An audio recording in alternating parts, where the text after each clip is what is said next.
Most people have a business idea, but very few turn it into reality. In this video, I'll show you how to set up a new business idea, step by step, from brainstorming to launch. Step 1 is research and validation. Start by asking, who is your target audience? What problem are you solving? And how are you different from the competition? Then, validate your idea with surveys, pre-orders, or direct customer feedback. Step 2 is planning your business model.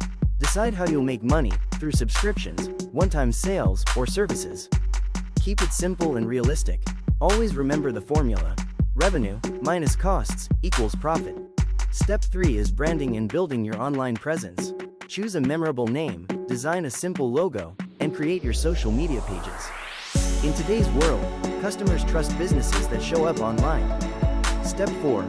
Launch a minimum viable product, or MVP. Don't wait for perfection. Build the simplest version of your idea. Test it, gather feedback, and improve with every step. Step 5 is launch and marketing. Build excitement through social media, run small ad campaigns, and focus on delighting your first customers. Their feedback will shape your growth. And that's how you set up a new business idea. Research, plan, brand, test, and launch. Which step do you think is the hardest? Share your thoughts in the comments. And don't forget to like, subscribe, and hit the bell for more